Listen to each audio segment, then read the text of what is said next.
Chapter 12. What I Saw of the Destruction of Weybridge and Shepperton.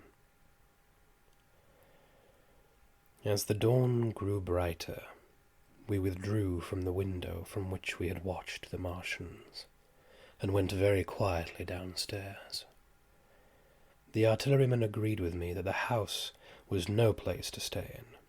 He proposed, he said, to make his way Londonward, and thence rejoin his battery, number 12 of the Horse Artillery. My plan was to return at once to Leatherhead, and so greatly had the strength of the Martians impressed me that I had determined to take my wife to Newhaven and go with her out of the country forthwith, for I already perceived clearly that the country about London must inevitably be the scene of a disastrous struggle before such creatures as these could be destroyed. Between us and Leatherhead, however, lay the third cylinder, with its guarding giants. Had I been alone, I should have taken my chance and struck across country, but the artilleryman dissuaded me. "It's no kindness to the right sort of wife," he said, "to make her a widow." And in the end I agreed to go with him, under cover of the woods, northward, as far as Street Chobham before I parted with him. Thence I would make a big detour by Epsom to reach Leatherhead. I should have started at once, but my companion had been in active service, and he knew better than that. He made me ransack the house for a flask, which he filled with whisky, and we lined every available pocket with packets of biscuits and slices of meat. Then we crept out of the house, and ran as quickly as we could down the ill-made road by which I had come overnight. The houses seemed deserted. In the road lay a group of 3 charred bodies, close together, struck dead by the heat ray. And here and there were things that people had dropped, a clock, a slipper, a silver spoon, and the like poor valuables. At the corner, turning up towards the post office, a little cart filled with boxes and furniture and horseless, heeled over on a broken wheel. A cash-box had been hastily smashed open and thrown under the debris. Except the lodge at the orphanage, which was still on fire, none of the houses had suffered very greatly here. The heat ray had shaved the chimney-tops and passed. Yet, save ourselves, there did not seem to be a living soul on Maybury Hill. The majority of the inhabitants had escaped, I suppose, by way of the old Woking road, the road I had taken when I drove to Leatherhead. Or they had hidden. We went down the lane by the body of the man in black, sodden now from the overnight hail, and broke into the woods at the foot of the hill. We pushed through these towards the railway without meeting a soul. The woods across the line were but the scarred and blackened ruins of woods. For the most part the trees had fallen, but a certain proportion still stood, dismal grey stems, with dark brown foliage instead of green. On our side, the fire had done no more than scorch the nearer trees. It had failed to secure its footing. In one place the woodman had been at work on Saturday. Trees felled and freshly trimmed lay in a clearing with heaps of sawdust by the sawing machine and its engine. Hard by was a temporary hut, deserted. There was not a breath of wind this morning, and everything was strangely still. Even the birds were hushed, and as we hurried along, I and the artilleryman talked in whispers, and looked now and again over our shoulders. Once or twice we stopped to listen.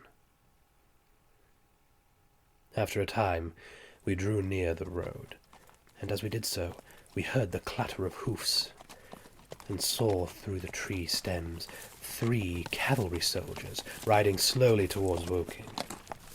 We hailed them, and they halted while we hurried towards them. It was a lieutenant and a couple of privates of the 8th Hussars, with a stand like a theodolite, which the artilleryman told me was a heliograph. "You're the first men I've seen coming this way this morning," said the lieutenant. "What's brewing?" His voice and face were eager. The men behind him stared curiously. The artilleryman jumped down the bank into the road and saluted. "Gun destroyed last night, sir. I've been hiding. Trying to rejoin the battery, sir. You'll come in sight of the Martians, I expect, about half a mile along this road." "What the dickens are they like?" asked the lieutenant. "Giants in armour, sir. 100 feet high, 3 legs and a body like aluminum, with a mighty great head and hood, sir." "Get out," said the lieutenant.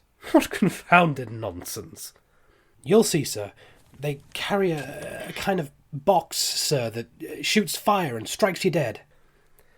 "What do you mean? A gun?" "No, sir." And the artilleryman began a vivid account of the heat ray. Halfway through, the lieutenant interrupted him and looked at me. I was still standing on the bank of the side of the road. "It's perfectly true," I said. "Well," said the lieutenant, "I suppose it's my business to see it too. Look here," to the artilleryman. "We're detailed here, clearing people out of their houses.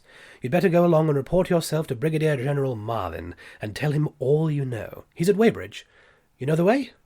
"I do," I said, and he turned his horse southward again.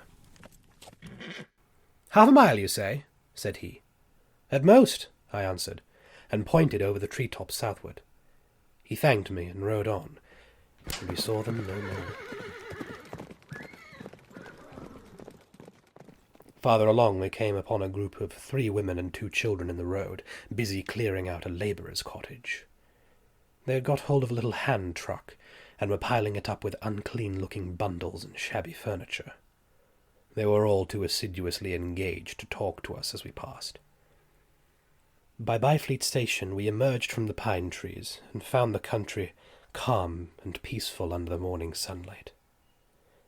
We were far beyond the range of the heat ray there, and had it not been for the silent desertion of some of the houses, the stirring movement of packing in others, and the knot of soldiers standing on the bridge over the railway and staring down the line towards Woking, the day would have seemed very like any other Sunday. Several farm wagons and carts were moving creakily along the road to Addleston, and suddenly through the gate of a field we saw across a stretch of flat meadow 6 12-pounder guns standing neatly at equal distances, pointing towards Woking. The gunners stood by the guns, waiting, and the ammunition wagons were at a business-like distance. The men stood, almost as if under inspection. "That's good," said I. "They will get one fair shot, at any rate." The artilleryman hesitated at the gate. "I shall go on," he said.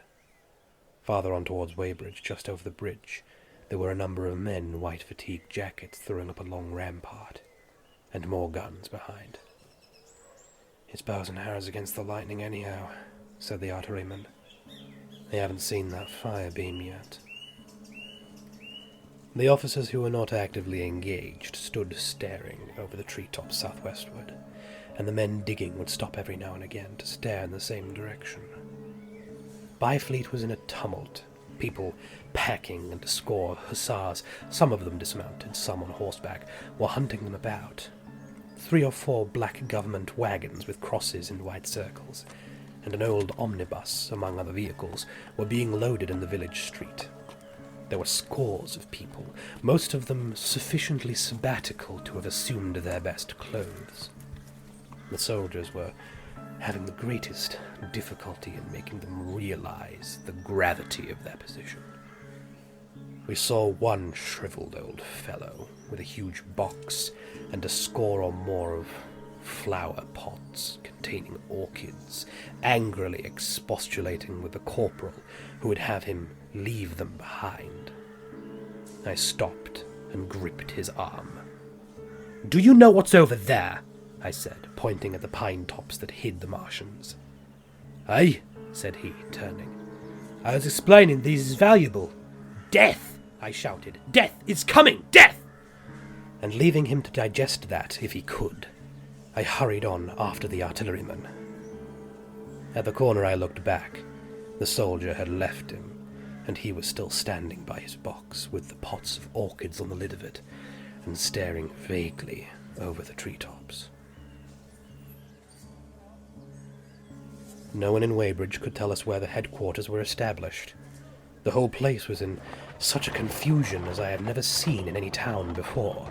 Carts, carriages everywhere, the most astonishing miscellany of conveyances and horseflesh. The respectable inhabitants of the place, men in golf and boating costumes, wives prettily dressed, were packing. Riverside loafers energetically helping, children excited and, for the most part, highly delighted at this astonishing variation of their Sunday experiences. In the midst of it all, the worthy vicar was very pluckily holding an early celebration, and his bell was jangling out above the excitement. I and the artilleryman, seated on the step of the drinking fountain, made a very passable meal upon what we had brought with us. Patrols of soldiers, here no longer hussars but grenadiers in white, were warning people to move now or to take refuge in their cellars as soon as the firing began. We saw as we crossed the railway bridge that a growing crowd of people had assembled in and about the railway station, and the swarming platform was piled with boxes and packages. The ordinary traffic had been stopped, I believe, in order to allow the passage of troops and guns to Chertsey, and I've heard since that a savage struggle occurred for places in the special trains that were put out on a later hour. We remained at Weybridge until midday, and at that hour we found ourselves at the place near Shepperton Lock, where the Wey and the Thames join. Part of the time we spent helping two old women to pack a little cart. The Wey has a treble mouth, and at this point boats are to be hired, and there was a ferry across the river. On the Shepperton side was an inn with a lawn, and beyond that the tower of Shepperton Church. It has been replaced by a spire, rose above the trees. Here we found an excited and noisy crowd of fugitives. As yet the flight had not grown into a panic, but there were already far more people than all the boats going to and fro could enable to cross. People came panting along under heavy burdens.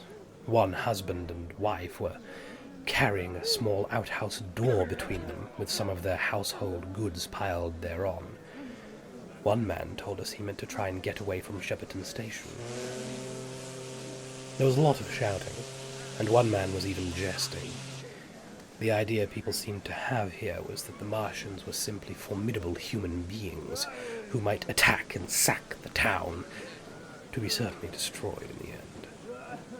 Every now and then, people would glance nervously across the way at the meadows towards Chertsey, but everything over there was still.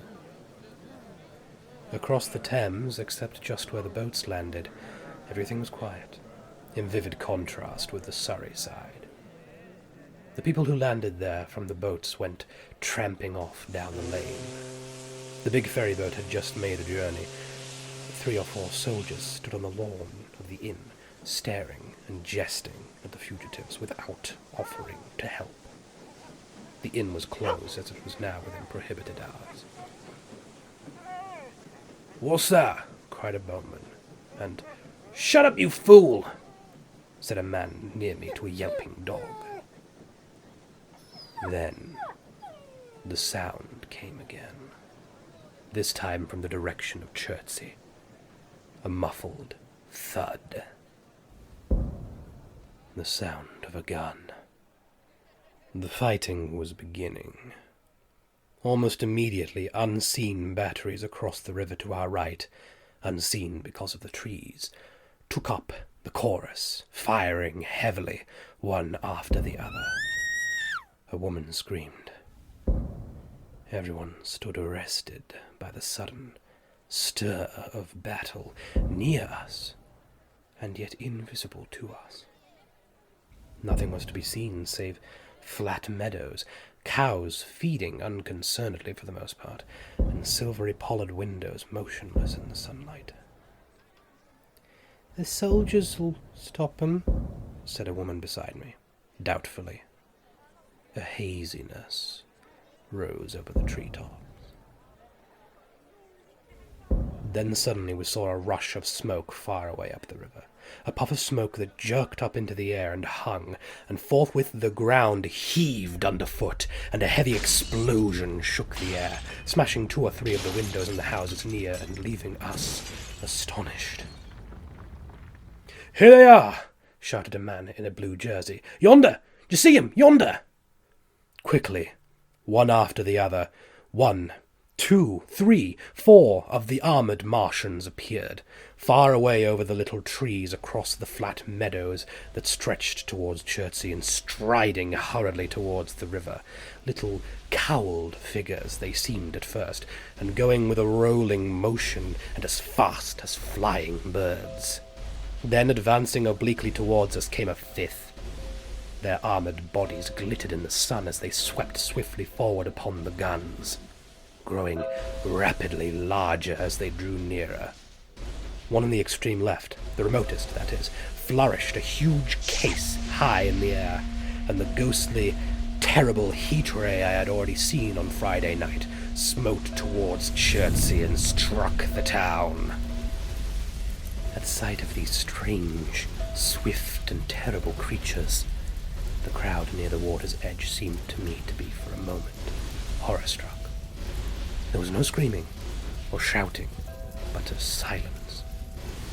Then a hoarse murmur and a movement of feet, a splashing from the water. A man, too frightened to drop the portmanteau he carried on his shoulder, swung round and sent me staggering with a blow from the corner of his burden. A woman thrust at me with her hand and rushed past me. I turned with the rush of the people, but I was not too terrified for thought. The terrible heat ray was in my mind. To get under water. That was it! Get under water! I shouted, unheeded. I faced about again and rushed towards the approaching Martian, rushed right down the gravelly beach and headlong into the water. Others did the same. A boatload of people putting back came leaping out as I rushed past. The stones under my feet were muddy and slippery, and the river was so low that I ran perhaps 20 feet, scarcely waist deep. Then, as the Martian towered overhead, scarcely a couple 100 yards away, I flung myself forward under the surface. The splashes of the people in the boats leaping into the river sounded like thunderclaps in my ears. People were landing hastily on both sides of the river, but the Martian machine took no more notice of the movement of the people running this way and that than a man would of the confusion of ants in a nest against which his foot had kicked. When half suffocated, I raised my head above the water. The Martian's hood pointed at the batteries that were still firing across the river, and as it advanced, it swung loose what must have been the generator of the heat ray. In another moment it was on the bank, and in a stride wading halfway across. The knees of its foremost legs bent at the farther bank. In another moment it had raised itself to full height again, close to the village of Shepperton. Forthwith, the 6 guns, which, unknown to anyone on the right bank, had been hidden behind the outskirts of that village, fired simultaneously. A sudden near concussion, the last close upon the first, made my heart jump. The monster was already raising the case generating the heat ray as the first shell burst 6 yards above the hood. I gave a cry of astonishment. I saw and thought nothing of the other 4 Martian monsters. My attention was riveted upon the nearest incident. Simultaneously, 2 other shells burst in the air nearby the body as the hood twisted around in time to receive, but not in time to dodge the 4th shell. The shell burst clean in the face of the thing. The hood bulged, flashed, and whirled off in a dozen tattered fragments of red flesh and glittering metal. "Hit!" shouted I, with something between a scream and a cheer. I heard answering shouts from the people in the water about me. I could have leaped out of the water with that momentary exultation. The decapitated colossus reeled like a drunken giant, but it did not fall over. It recovered its balance by a miracle, and, no longer heeding its steps, and with the camera that fired the heat ray now rigidly upheld, it reeled swiftly upon Shepperton. The living intelligence, the Martian, within the hood was slain and splashed to the four winds of heaven, and the thing was now a mere intricate device of metal whirling to destruction. It drove along in a straight line, incapable of guidance. It struck the tower of Shepperton Church, smashing it down as the impact of a battering ram might have done, swerved aside, blundered on and collapsed with tremendous force into the river just out of my sight.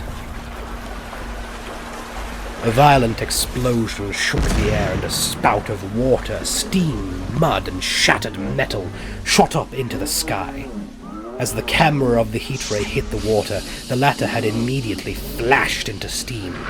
In another moment, a huge wave, like a muddy tidal bore but almost scaldingly hot, came sweeping round the bend upstream.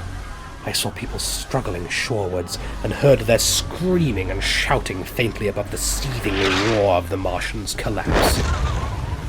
For a moment I heeded nothing of the heat, forgot the patent need for self-preservation. I splashed through the tumultuous water, pushing aside a man in black as I did so, until I could see round the bend. Half a dozen deserted boats pitched aimlessly upon the confusion of the waves. The fallen Martian came into sight downstream, lying across the river and for the most part submerged. Thick clouds of steam were pouring off the wreckage, and through the tumultuously whirling wisps I could see intermittently and vaguely the gigantic limbs churning the water and flinging a splash and spray of mud and froth into the air. The tentacles swayed and struck like living arms, and save for the helpless purposelessness of these movements, it was as if some wounded thing were struggling for its life amid the waves. Enormous quantities of a ruddy brown fluid were spurting up in noisy jets out of the machine. My attention was diverted from the death flurry by a furious yelling, like that of the thing called a siren in our manufacturing towns. A man, knee-deep near the towing path, shouted inaudibly to me and pointed. Looking back, I saw the other Martians advancing with gigantic strides down the riverbank from the direction of Chertsey. The Shepperton guns spoke this time unavailingly. At that I ducked at once under the water, and holding my breath until movement was agony, blundered painfully ahead under the surface as long as I could. The water was in a tumult about me, and rapidly growing hotter. For a moment I raised my head to take a breath and throw the hair and water from my eyes. The steam was rising in a whirling white fog that at first hid the Martians altogether. The noise was deafening. Then I saw them dimly, colossal figures of grey magnified by the mist.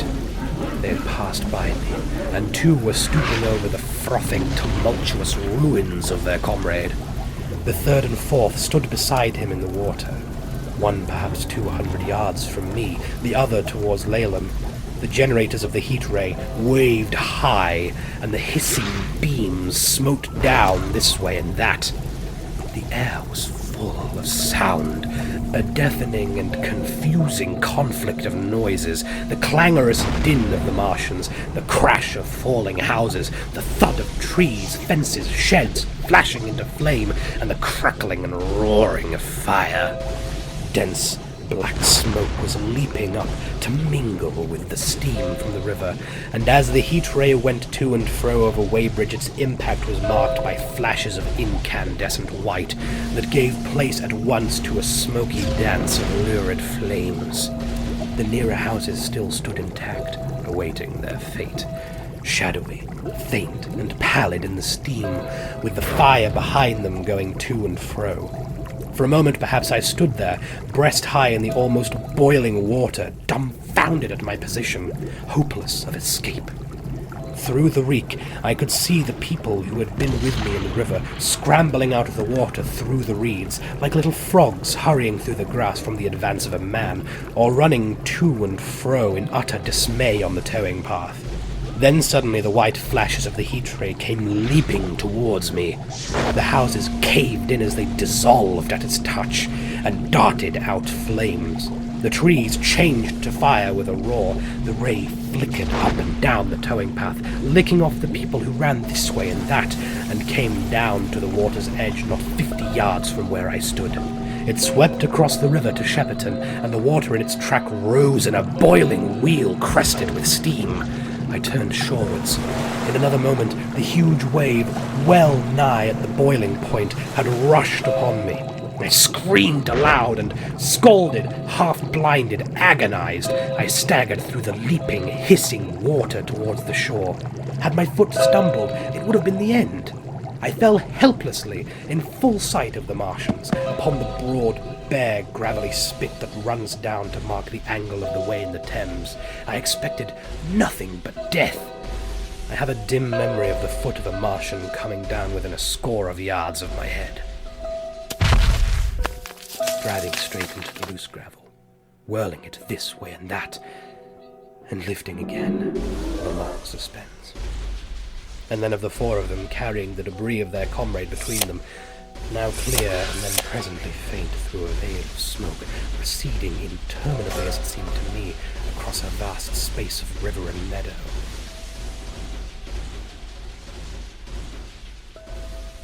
And then, very slowly, I realized that by a miracle I had escaped.